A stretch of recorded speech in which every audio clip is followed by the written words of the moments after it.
Hello everyone, welcome back to the Metal Gear Solid Extreme playthrough. Here we are in the snowfield. Now, this is either going to be a short or long part, but I think, bearing in mind that we're doing this in tandem with the Siphon Filter series, I think what I'm going to do is make some of these episodes a little shorter, or ideally less parts of less length of the game. So I'm purely going to do the boss fight here that's going to upcome as we start right now. Sniper Wolf has hit us. There's only one person that could hit us in this blizzard, right? So we're going to have another fight with Sniper Wolf, and I much prefer this one. Are you okay? And I'll probably only do this fight. Were there any other? And then that way, it just stays more in tandem with, with Siphon Filter. I don't want a situation where we've got to do 8 episodes of Siphon Filter back to back.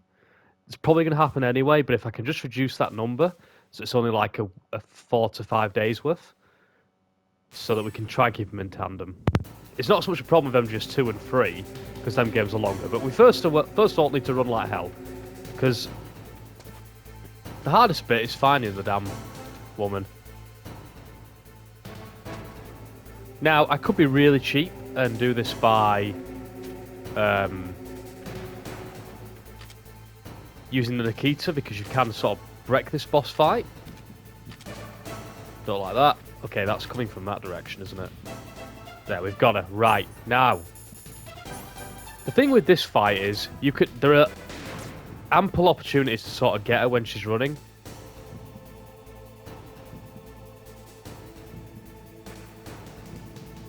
I've lost her. I kind of wasted that diazepam.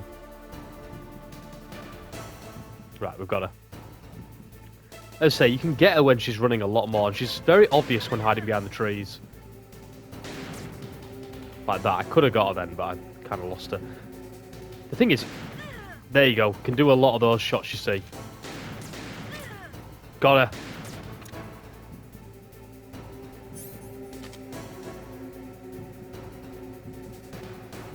Will she shoot from there? Oh, fucking hell. Snake, you shaking bastard.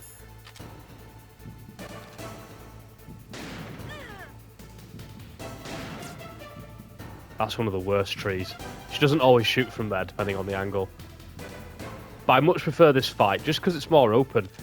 It's like... In theory, it should be more tricky, but she does seem to give you more... In my opinion, more opportunity to hit her.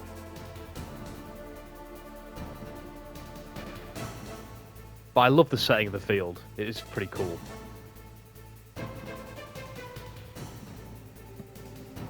I can feel Snake's heartbeat going here. Yeah, like she's sticking to the trees, and if she sticks... Oh, fucking hell. Let's try and ride out the fucking shaking here.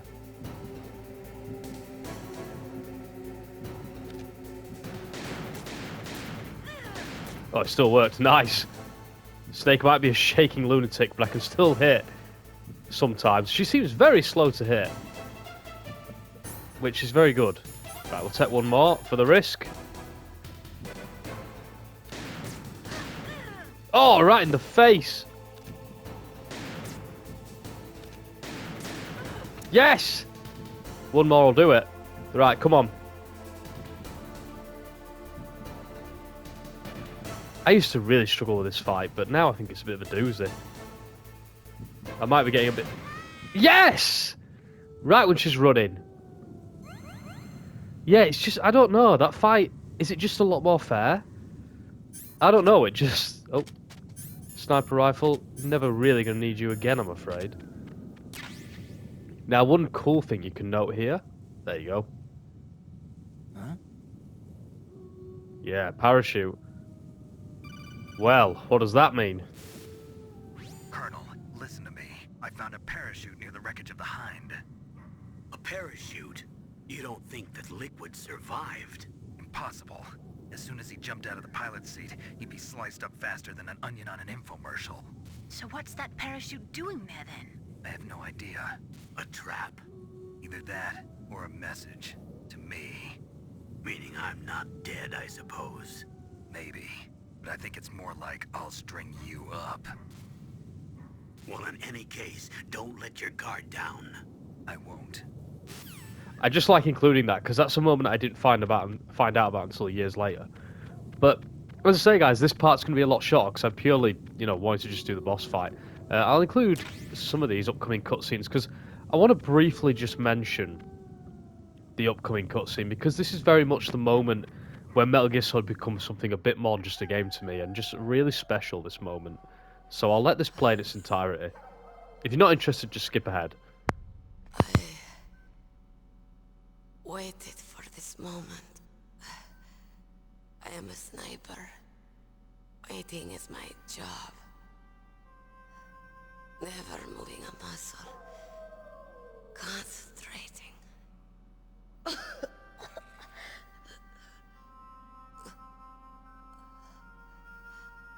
I am Longshot. You cannot save me. Please. Just finish me quick. I am a Kurd. I have always dreamed of a peaceful place like this. A Kurd. So that's why you're called Wolf. I was born on the battlefield. Raised on the battlefield. Gunfire, sirens, and screams. They were my lullabies. Hunted like dogs, day after day. Driven from our ragged shelters. That was my life. Each morning I'd wake up and find a few more of my family or friends dead beside me. I'd stare at the morning sun and pray to make it through the day. The governments of the world turned a blind eye to our misery. But then, he appeared. My hero. Saladin. He took me away from all that. Saladin? You mean Big Boss? I became a sniper. Hidden. Watching everything through a rifle's scope. Now I could see war. Not from inside, but from the outside. As an observer. I watched the brutality, the stupidity of mankind through the scope of my rifle. I joined this group of revolutionaries to take my revenge on the world. But I have shamed myself and my people. I am no longer the wolf I was born to be. In the name of vengeance, I sold my body and my soul. Now I am nothing more than a dog. Wolves are noble animals. They're not like dogs. In Yupik, the word for wolf is Keglenek, and the Aleuts revere them as honorable cousins. They call mercenaries like us dogs of war. It's true. We're all for sale at some price or another. But you're different. Untamed. Solitary. You're no dog. You're a wolf. Who are you? Are you Saladin? Wolf. You spared Meryl's life. She was never my real target. I don't kill for sport. Rest easy. You'll die as the proud wolf you are. I finally understand. I wasn't waiting to kill people. I was waiting for someone to kill me. A man like you. You're a hero. Please, set me free.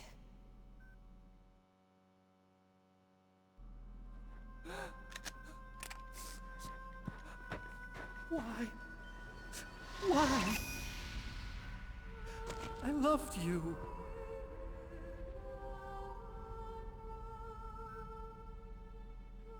What is it? My gun. Give it to me. She's part of me.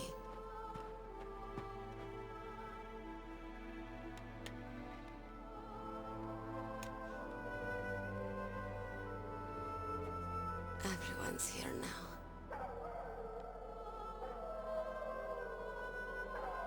Oh, okay, hero.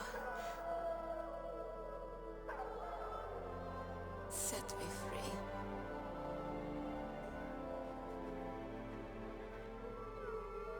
Goodbye.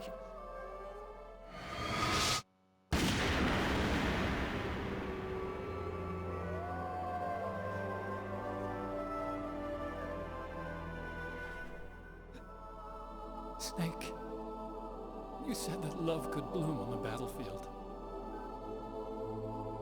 But I couldn't save her. What are you doing? Returning it to its owner. I don't need a handkerchief. Why? I don't have any more tears to shed. I'm going to the underground base. We're out of time. I know. You'll have to protect yourself now. Don't trust anyone. Yeah. If I can't stop Metal Gear, this whole place will probably be bombed to hell. Yeah. We might not meet again. I'll hang on to my codec. I want to keep helping. You can leave anytime. Get a head start. A head start on your new life.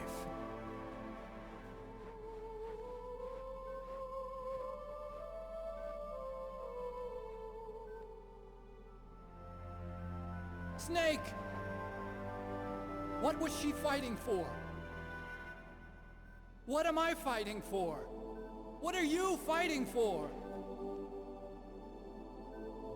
If we make it through this, I'll tell you.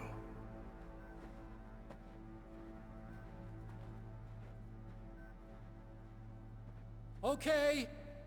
I'll be searching too.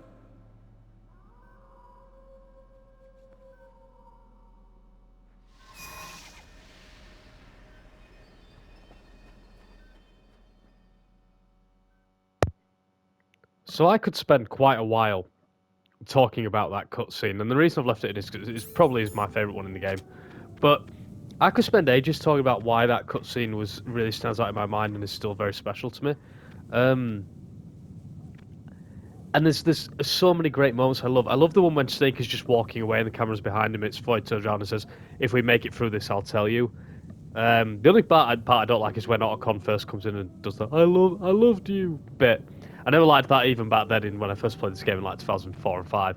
But there's just so much about it. The way Snake says, like, in U-Pick, the word for wolf is Keglenek or something like that. I don't know, it just all works. I think that cutscene still works now. I think a lot of games would try to do something like that. Nice little camera angle you can get here, by the way, as well. I think a lot of games would try and do that, and it would come across really clumsy. And I think this game still does it really well. And it's just funny to me how it's still probably so much better in here than in most games that still come out today. Now, I did say I'm going to end the episode straight after the fight, but I do tell a lie, so I'm going to get a few more stuff. We'll get one more Claymore.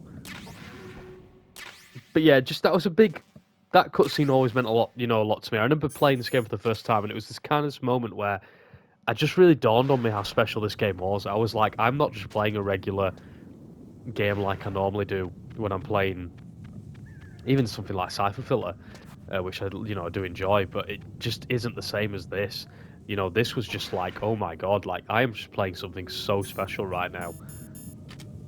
Like there's just so much love and care that's gone into this game that I'm just not getting from anything else on the market. Now, just talk more gameplay stuff. There are actually some level 7 doors here, and you'll be like, geez, you don't even have a level 7 card yet. It is the last one, by the way, but it's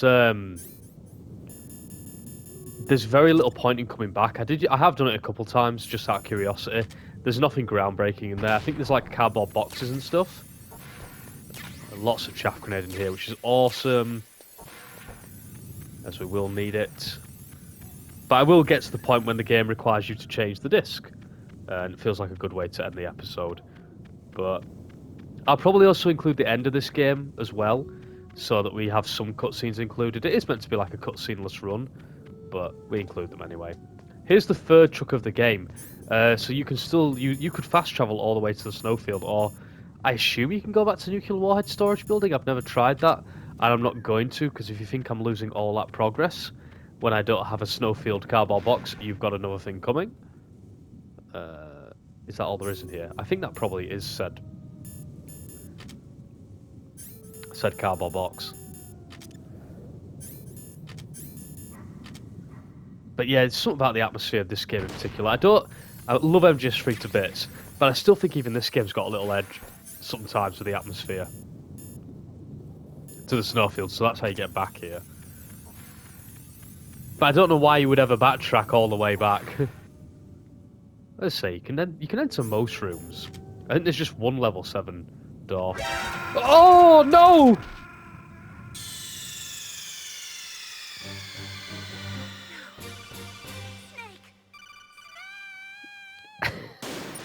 Metal Gear's hilarious. Just for God's sake. I've just done all that shit and talked like a rambling moron just for that to happen. For goodness sake. That's the way to go, by the way. We'll need a chaff grenade for that. I've got to laugh. Alright, at least I know what I'm getting. Right. What a prick. What a stone cold bastard. I had a funny feeling when I ran in. I thought, well, I can't see anything, so I'll just take the chance. Worst mistake ever. Nikita. We'll take it all, thank you. It's all good. Diazepam. But you can't... Why do they put all this diazepam? Because you can't get up here during the fight. It's utterly pointless. Do I even need the cardboard box? No, I'm not going to get it. I'm not wasting a chaff on it. Not that chaff is rare and I don't need it. There's just no point. I just realised as well that's the only boss fight we've done first attempt on Extreme, so I'm pretty chuffed with that actually. That was pretty cool. Right, I don't recall there being a camera in here, so I'm going to take the chance. Yep.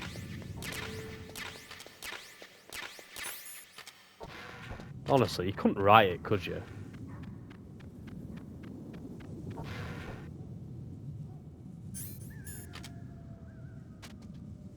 Yeah, this was the Claymore room. Thought one of these rooms had loads of grenades in. But yeah, hopefully that give you all a good jump scare. But I would like to just reiterate again, guys, if you are enjoying this series, please consider checking out the Siphon Filter one, because I am making constant comparisons and references to that series while playing this one. Yeah, I've missed one of these bunkers, haven't I? There was definitely one with a load of grenades in that I got. I must have missed it. Went in that one, didn't we? Yep.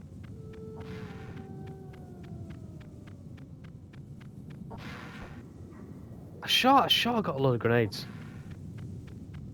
in one of these. Yeah, there it is. I say I want the grenades. It's like one of the best things to get. There we go. Chaff is we're gonna need a lot of chaff. There's a lot of security camera and gun camera bullshit upcoming.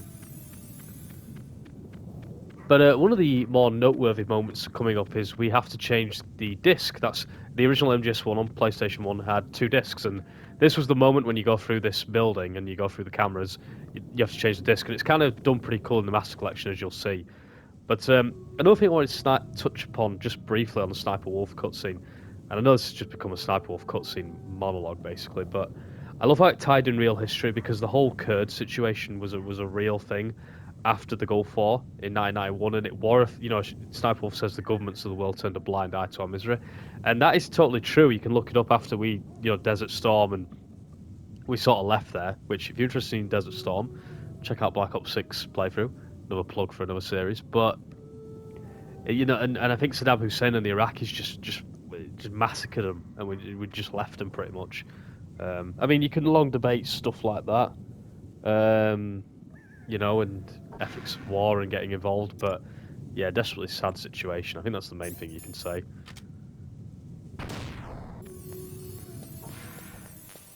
Soak on bullets, but here we go, down here. I can't tell you how many times, or how many heart attacks that can give me the first time through. I'm sure I give everybody a heart attack the first time through, because that's, as we know, that's what happens when you die. But here you are, guys, Disc 1, Disc 2. And depending on what region you're playing, I think the disc actually looks like how it should. If you play this on the UK, it'll look like the discs that I've got sat near me right now. But I'm going to leave it there, guys. I'll see you guys for the next part. Thank you so much for watching, and you take care now.